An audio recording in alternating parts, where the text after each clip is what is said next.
இந்த பாடி 6 பேருமே வந்து சால்டு கறிக்கட்டைகள் ஆகிவிட்டது. யாரோடைய பாடி அப்படின்னு அந்த அதிரடி விசாரணை குழு உள்ள போய் நுழைஞ்சு தேடுறாங்க பார்த்தீங்களா. காலையில் 8 மணி வரைக்கும் பனிமூட்டம் இருந்துச்சு சொன்னா ரைட். 8 மணிக்கு அவரு கிளம்பும் போது சக்சஸ்ஃபுல்லா கிளம்பிட்டார். அங்க போய் 9:30 மணிக்கு லேண்ட் ஆகும்போது கிட்டத்தட்ட லேண்டிங்ல தான் வந்து அது ப்ராப்ளம் ஆகுது.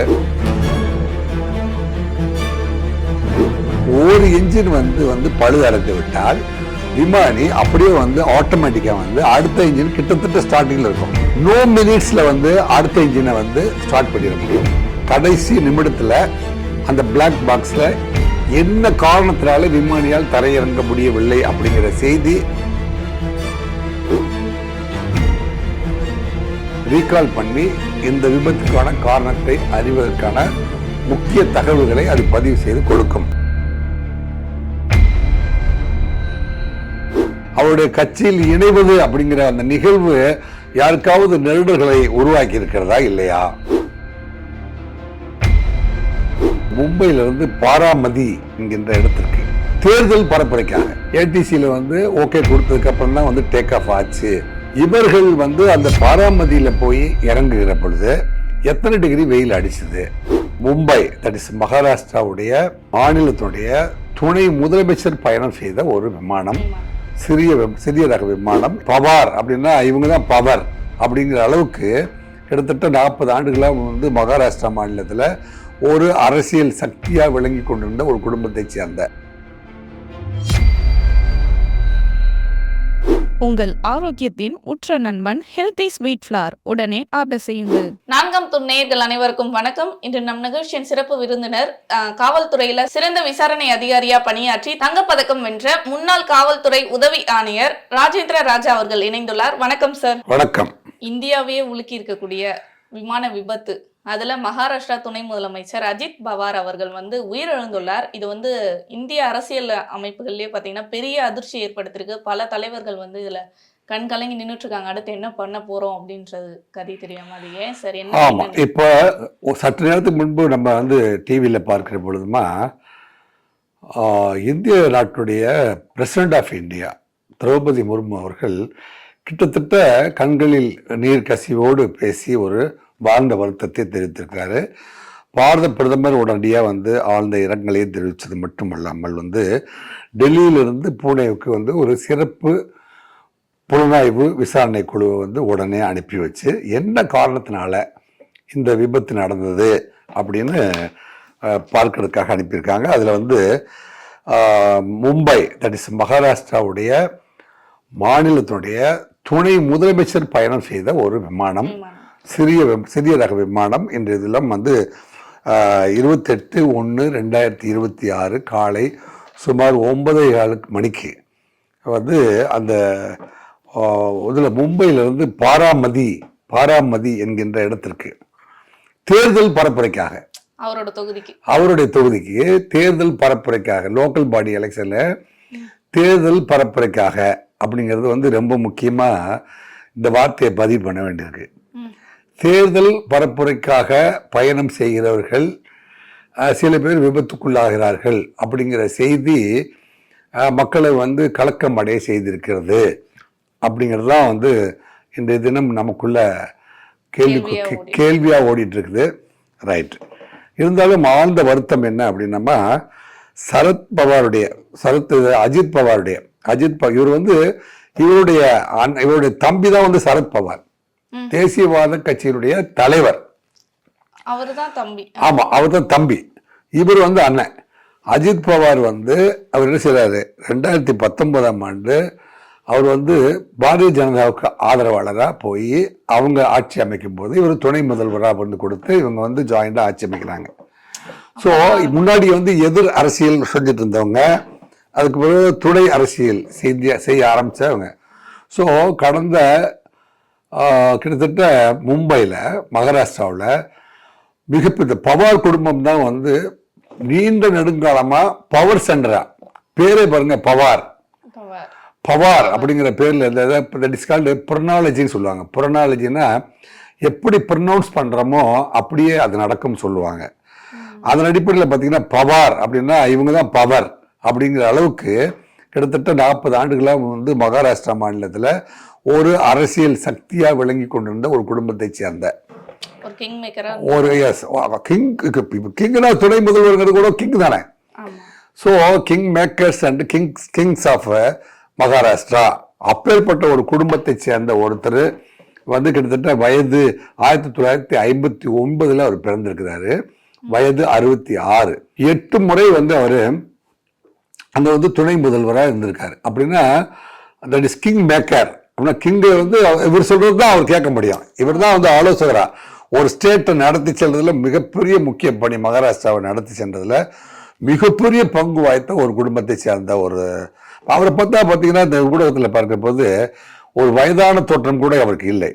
என்னங்க 66 வயது போன்று அவருக்கு தோன்றவில்லை. அவர் ஊடகத்தில் பார்க்கிற பொழுது அவர் வந்து இளமையான தோற்றமும் வந்து துடிப்பான இளைஞரை போல் வந்து அவர் பணியாற்றிட்டு இருந்திருக்காரு. தனது சொந்த தொகுதிக்கு அவர் வந்து இந்த பாராமதி என்கிற இடத்துல லேண்டாக போகும்போது அந்த விபத்து நடந்திருக்கு. ஸோ காலையிலே வந்து நீங்க இப்ப 8 மணிக்கு கிளம்புறாரு. மும்பையில் கிளம்பும் போதே பனிமூட்டம் இருக்கதானே செஞ்சுது. ஆனா 9:30 மணிக்கு மேல பனிமூட்டம் இருந்துச்சு அப்படின்னு நம்ம சொல்வதற்கு வாய்ப்பு இல்லை. இந்த ஊடகத்துல எல்லாம் சொல்றாங்களே 9:45 மேல பனிமூட்டம் இருந்துச்சு அப்படின்னு சொல்வதற்கு அங்க வாய்ப்பு குறைவு இல்லைங்களா. காலையில் 8 மணி வரைக்கும் பனிமூட்டம் இருந்துச்சு சொன்னா ரைட். 8 மணிக்கு அவரு கிளம்பும் போது சக்சஸ்ஃபுல்லா கிளம்பிட்டார். அங்க போய் 9:30 மணிக்கு லேண்ட் ஆகும்போது கிட்டத்தட்ட லேண்டிங்ல தான் வந்து அது ப்ராப்ளம் ஆகுது. இப்போ வந்து இது வந்து இயற்கையா நடந்துச்சா அல்லது வந்து இயந்திர கோளாறா அப்படிங்கிற கேள்வியில இன்னொரு கேள்வியும் இங்க வருது. என்ன கேள்வி? அரசியல் பின்னணி இருக்கா அப்படின்ற மாதிரி. இல்ல நான் இல்ல, நீங்க ஊடகவியலாளர் முறையில நீங்க வந்து அரசியல் பின்னணி நம்ம அடுத்தது வருவோம். அரசு என்ன செஞ்சிருக்குது, பிரைம் மினிஸ்டர் ஆஃப் இந்தியா, விசாரணை ஆணையம் இதெல்லாம் என்ன சொல்லுது அப்படின்னா, அந்த இயற்கையின் சூழ்நிலையின் காரணமா ஏற்பட்டதால லேண்ட் ஆக முடியலையா அல்லது இயந்திர கோளாறால லேண்ட் ஆக முடியலையா அப்படின்னு 2 கோணத்துல விசாரணையை தொடங்கி இருக்கிறாங்க. நீங்க தான் 3வது கோணத்தை உருவாக்குறீங்க. ஏன்னா நம்ம வந்து ஒரு அரசியல் கட்சி தலைவர் பயணிக்கிறாருன்றப்ப ஒரு நார்மலா அந்த ரோட்ல நம்ம சாலையில போறப்பவே அவ்வளவு பாதுகாப்பு இருக்கும், அவ்வளவு சோதனைகள்லாம் நடத்திட்டு தான் அப்புறம் துணை முதலமைச்சர் எல்லாம் பயணிப்பாங்க. இல்லம்மா, வானத்துல எங்கம்மா சாலை பாதுகாப்புன்றது இருக்கணும்ல சார். அவங்க பாதுகாப்புன்றது உறுதிப்படுத்தி அவங்களை அப்புறம் தானே அனுப்புவாங்க அந்த பிரச்சாரத்துக்கு. அதாவது நேற்று கூட வந்து பாரத பிரதமர் வந்து இங்க நம்ம மகாபலிபுரம் பக்கத்துல வந்து மதுராந்தகம் பக்கத்துல வந்து பேச வந்தார். பேசும்போது டபுள் இன்ஜின் அப்படிங்கிற ஒரு வார்த்தை பயன்படுத்தினார். கேட்டீங்களா? சர்க்கார் வந்து டபுள் இன்ஜின் சர்க்கார் அப்படி சொல்லுவாங்க. அதே மாதிரி விமானத்துல டபுள் இன்ஜின் இருக்கும். சிறிய ரக விமானமா இருந்தாலும் பெரிய ரக விமானமா இருந்தாலும் மேலே பறக்கிற போது ஒரு இன்ஜின் வந்து பழுது அடைந்து விட்டால் விமானி அப்படியே வந்து ஆட்டோமேட்டிக்கா வந்து அடுத்த இன்ஜின் கிட்டத்தட்ட ஸ்டார்டிங்ல இருக்கும். நோ மினிட்ஸ்ல வந்து அடுத்த இன்ஜினை வந்து ஸ்டார்ட் பண்ணிட முடியும். ஆனா இந்த விமான கோளாறுல வந்து அந்த மாதிரி பண்ணிருக்கலாம்ல, அந்த மாதிரி வாய்ப்பு இருந்திருக்குமா? இல்ல அதுக்குள்ள என்னதான் நடந்துச்சுன்றது இன்னும் நமக்கு முழுசா தெரியல. அப்படி ஒருவேளை இயந்திர கோளாறா இருந்தா இது சரிப்படுத்த முடிஞ்சிருக்குமா சார்? அந்த இயந்திர கோளாறா அல்லது இயற்கையா ஏற்பட்டதா அப்படிங்கிறத பற்றி நாங்கள் விசாரிச்சு அறிக்கை சமர்ப்பிக்கிறோங்கிறது தான் டெல்லியில இருந்து ஒரு பெரிய டீம் வந்திருக்குது. அந்த டீம் வந்து பிளாக் பாக்ஸ் எங்க இருக்குது அப்படிங்கிறத தேடும். கடைசி நிமிடத்துல அந்த பிளாக் பாக்ஸ்ல என்ன காரணத்தினால விமானியால் தரையிறங்க முடியவில்லை அப்படிங்கிற செய்தி பதிவாகிருக்கும். அது ஃபயர் ஆனா கூட அந்த பிளாக் பாக்ஸ் வந்து ஃபயர் ஆகாது. தீப்பிடிக்க முடியாத, எளிதில் எரிய முடியாத அளவுக்கு அது வந்து டைட்லி பேக்டு. தட் இஸ் கிட்டத்தட்ட அதுக்கு என்ன சொல்றோம்னா அந்த பிளாக் செயின் டெக்னாலஜி அப்படின்னு சொல்லுவாங்க இல்லையா, அது மாதிரி பிளாக் செயின் டெக்னாலஜியில் அது மட்டும் வந்து கடலுக்குள்ளே போனாலும் நெருப்புக்குள்ளே போனாலும் அதை எடுத்து ரிவைண்ட் பண்ணி பார்த்தா இறுதி நிமிடத்தில் என்ன நடந்துச்சு அப்படிங்கிறத வந்து ரீகால் பண்ணி இந்த விபத்துக்கான காரணத்தை அறிவதற்கான முக்கிய தகவல்களை அது பதிவு செய்து கொடுக்கும். அந்த பிளாக் பாக்ஸை வந்து தேடுகின்ற பணி தொடங்கிடுச்சு. கூட எத்தனை பேர் இருந்தாங்க சார்? கூட வந்துமா அவருடைய பாதுகாப்பு போனவங்க 2 பேர், அவருடைய உதவியாளர் ஒருத்தர், விமானிகள் 2 பேர், கிட்டத்தட்ட 5 பேர், 5+1 மொத்தம் 6 பேருமே வந்து அங்க எரிஞ்சிட்டாங்க. விமானம் விழுந்து சிதறினது பாத்தீங்களா, சிதறிய பாகங்கள் அத்தனை, ஏன்னா அது வந்து கம்ப்ளீட் ஃபியூல் லோடர், அதில் வந்து கொஞ்சம் எளிதில் தீப்பற்றக்கூடிய ஒயிட் பெட்ரோல் நிரப்பப்பட்ட இது இருந்ததுனால அந்த ஃபியூல் வந்து அப்படியே வந்து தெரிச்சு அத்தனை பாகங்களும் எரிந்து கொடுக்குது. இப்போ இன்னுமே கிட்ட போய் எல்லாத்தையும் சரி, அந்த பாடி 6 பேருமே வந்து சார்டு கறிக்கட்டைகள் ஆகிவிட்டது. ஏன்னா அவ்வளோ பவர்ஃபுல், அவ்வளோ ஆயிலும் எரிஞ்சு முடிஞ்சுதான் கிட்ட போய் அல்லது அணைச்சி போன அவ்வளோ பெரிய வெப்பத்தை தாங்க முடியாமல் அந்த இந்த 6 குடும்பம் 6 பாடியுமே யாரோடைய பாடி அப்படின்னு அந்த அந்த அந்த இந்த இப்போ அதிரடி விசாரணை குழு உள்ள போய் நுழைஞ்சு தேடுறாங்க பார்த்தீங்களா, அந்த தீயணைப்பு படை மற்றும் விசாரணை அதிகாரிகள். அவங்களால இந்த 6 பாடி யாரோடைய பாடின்னு கண்டுபிடிக்க முடியல. இவர் விசாரணை அதிகாரியா, இவர் தான் துணை முதல்வரா, இவர் தான் வந்து உதவியாளரா, இவர் தான் விமானியா அப்படின்னே கண்டுபிடிக்க முடியாத அளவுக்கு அடையாளங்கள் கண்டுபிடிக்க முடியாத ஒரு பாடி. ஸோ இது வந்து இந்த 6 பாடியுமே எடுத்து அந்த எலும்புகள் எல்லாம் எடுத்து வந்துட்டு யாரோடதுங்கிறது வந்து டிஎன்ஏ டெஸ்ட் பண்ணி பார்த்து கண்டுபிடிச்சு இது இவங்களுக்கு தான் அப்படின்னு ஒப்படைக்க வேண்டிய அளவுக்கு இதில் வந்து ஒரு முக்கியமான தருணமாக இருக்கு. ஸோ இது வந்து தமிழ்நாட்டில் இந்தியாவில் இருக்கிற அனைத்து தலைவர்களுமே மற்றும் உற்று பார்க்கிறார்கள். அத்தனை பேருமே இரங்கல் செய்தியை வந்து சமர்ப்பித்த வண்ணம் இருந்து கொண்டிருக்கிறார்கள். நமது சார்பாகவும் அந்த சரத்பவாருடைய குடும்பத்திற்கு ஆழ்ந்த இரங்கலை தெரிவித்துக் கொள்வதும் மனிதாபிமானம். ஆழ்ந்த இரங்கலை தெரிவித்துக் கொண்டு தொடர்ச்சியா நாட்டின் எதிர்க்கட்சி தலைவர்களுக்கு பாதுகாப்பு இல்லாத சூழ்நிலை தொடர்ந்து நிலவி வருகிறது என்பதை நினைக்கிற பொழுது எனக்கு சந்தேகமாக இருக்கிறது அப்படின்னு சொல்றாங்க. அந்த ஒரு கருத்துல அப்ப பல சந்தேகங்கள் வருது இல்ல. என்ன சொல்றாங்க 2001 மாதவராஜ் சிந்தியா அப்படின்னு காங்கிரஸ் மூத்த தலைவர் இறந்து போயிறாரு.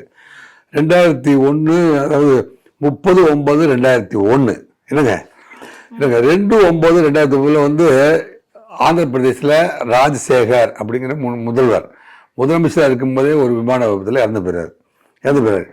ஜூன் 12, 2025 வந்து விஜய் ரூபானி பாஜகவுடைய அவர் வந்து ஒரு 250 பேரோட சேர்ந்து ஒரு விமான விபத்துல 240 இப்படி நம்ம வந்து உயர்ந்த ரக விமானங்களையும் பாதுகாப்பான விமானங்களையும் தான் நம்ம வாங்கியிருக்கிறோம், அதைத்தான் நம்ம பயன்படுத்துகிறோம் அப்படிங்கிறதெல்லாம் வந்து நமக்கு தெளிவாய் தெரிந்த போதிலும் எதிர்பாராத தொடர்ந்து இது மாதிரி தலைவர்கள் செல்கின்ற விமானங்கள் எல்லாம் வந்து விபத்துக்குள்ளாவது அப்படிங்கிறத வந்து மம்தா போன்ற கேள்வியாளர்களுக்கு ஊடகம் மற்றும் விசாரணை குழுமங்கள்லாம் வந்து பதில் சொல்லத்தான் ஆக வேண்டுமோ அப்படிங்கிற ஒரு விடயத்தை உருவாக்கி இருக்கிறது. அல்ல கேள்வியை விடயத்தை உருவாக்க வேண்டிய அவசியம் இருக்கிறதா இல்லையா அப்படிங்கிற ஒரு பின்னணியை கொடுக்குது. இப்போ இந்த விசாரணை அடுத்த கட்டமா எப்படிலாம் போகும் சார்? இப்போ வந்து முக்கிய தலைவர் வந்து இப்படி உயிரிழந்திருக்காரு, அவருக்கு வந்து நிகரா வேற ஒரு தலைவரையும் மற்றொரு தலைவரை வந்து துணை முதலமைச்சராக ஆக்க போறாங்க. ஆமா, துணை முதல்வரா வந்து வேற ஒருத்தரை வந்து ஆக்க போறாங்க. இதுல அரசியல்ல இவர் துணை முதல்வராக இருக்கிறாரு. இருக்கும் பொழுது இவர் வந்து அவங்க தம்பியுடைய கட்சியில போய் மீண்டும் இணைவதற்கான வாய்ப்பு இருக்குது, அதுக்கு ஒரு தேதி குறிப்பிட்டிருக்கார்கள் அப்படின்னு சொல்றாங்க. அவர் அந்த கட்சியில போய் அவருடைய கட்சியில் இணைவது அப்படிங்கிற அந்த நிகழ்வு யாருக்காவது நெருடல்களை உருவாக்கி இருக்கிறதா இல்லையா? இவர் அங்க போயிட்டா நமக்கு பின்னடைவு ஏற்படும் அப்படின்ற நோக்கம் இருக்குன்றீங்களா? இந்த மாதிரியான ஒரு கேள்விகளை எல்லாம் வந்து அது உள்ளடக்கியது தான் ஒட்டுமொத்தமா வந்து மம்தா வந்து மைக்கு பிடிச்சிட்டு வந்து கேட்குற கேள்வி வந்து எப்படி வந்து தேர்தல் பரப்புரைக்கு செல்கின்ற பொழுது பாதுகாப்பற்ற சூழ்நிலை உருவாகிறது, எதிர் வரிசையில் இருப்பவர்கள் பலர் இப்படி விபத்துக்குள்ளாவது வருத்தத்தையும் சந்தேகத்தையும் அளிக்கிறது என்று சொல்கிறார்கள். மம்தாவுடைய கேள்விக்கு என்ன விடயம் வருகிறது என்பதை பார்ப்போம். இந்த விசாரணை எதிர்கட்சியா இருக்க அந்த பாஜக தானே சார் எதிர்கட்சியா இருக்க முடியும் அங்க குஜராத்ல வட மாநிலத்துல. ஆனா அவங்க தலைமையில இவர் பாஜக ஆதரவாளர் தான், கூட்டணியில துணை முதல்வராக இருக்காரு. தேசியவாத காங்கிரஸ் அடிப்படையா வந்து தேசியவாத காங்கிரஸ் சேர்ந்தவங்க இவங்க எல்லாம். இவங்க நீண்ட காலமா வந்து தேசியவாத காங்கிரஸ்லயே வந்து பாத்தீங்கன்னா இங்க தமிழ்நாட்டுல எப்படி வந்து மூப்பனார் ஒரு காங்கிரஸையும் ஜி.கே. மூப்பனார் ஒரு காங்கிரஸையும் என்னங்க இப்போ சில பேர் வந்து தனித்தனியா வந்து ஸ்தாபன காங்கிரஸ், அந்த காலத்துல வந்து காமராஜ் ஐயா ஸ்தாபன காங்கிரஸ் அப்படின்னு ஒரு காங்கிரஸ் வந்து இந்திராவை எதிர்த்து காங்கிரஸ், அது போன்ற காங்கிரஸ்ல இருந்து தங்களுடைய கொள்கைகளை வந்து நிறைவேற்ற முடியவில்லை. இந்த நாடு என்ன காரணத்துக்காக சுதந்திரம் பெற்றதோ அதை நோக்கி பயணம் பண்ணவில்லை அல்லது வெகுஜனங்களுக்கு பேருதவி செய்யும் இயக்கமாய் வந்து பயணம் செய்யவில்லை அப்படிங்கிற பொழுது அவங்க வந்து ஒரு காங்கிரஸை உருவாக்குறாங்க. காங்கிரஸ்ங்கிற பேர்லயே வேற ஒரு கட்சியை உருவாக்குறாங்க.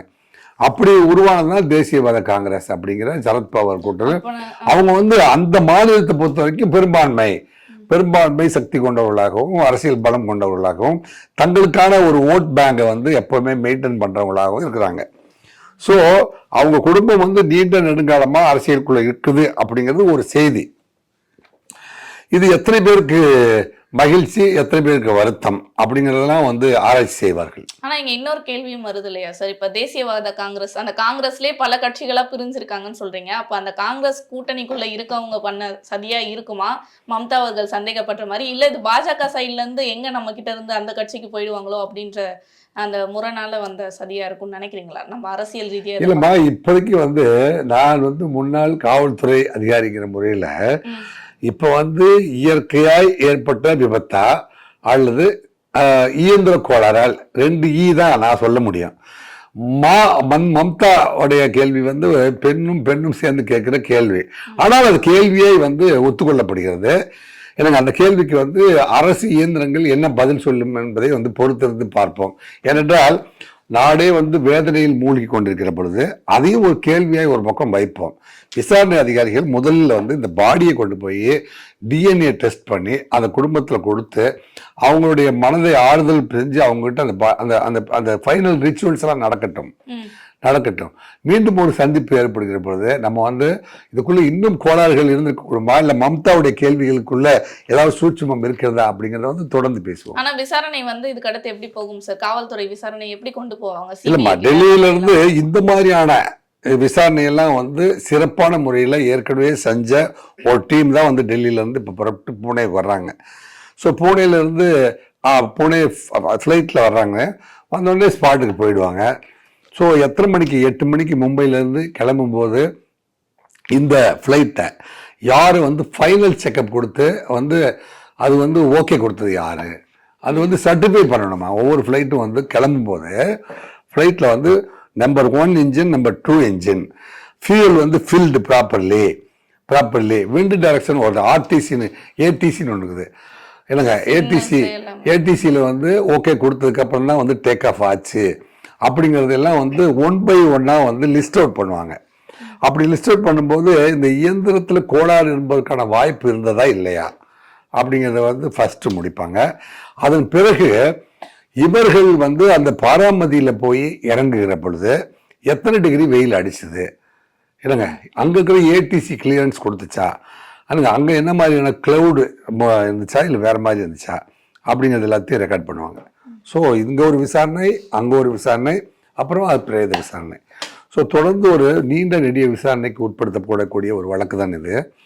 நம்ம வந்து பொறுத்திருந்து பார்ப்போம். இந்த 2 விசாரணையில அவங்களுக்கான பதில் கிடைச்சிட்டா விட்டுருவாங்க, இல்லைன்னா தான் உங்களுக்கான பதில் மட்டும் கிடைக்கிறதுக்கு வாய்ப்பு இருந்தா அந்த குடும்பத்திற்கு எஸ் ஆமா, இந்த 2 தாண்டி மம்தாவும் நீங்களும் கேட்கிற கேள்விக்கு என்ன பதில் வருகிறது என்பதை பார்ப்பதற்காக நானும் ஆர்வத்தோடு காத்திருக்கிறேன்.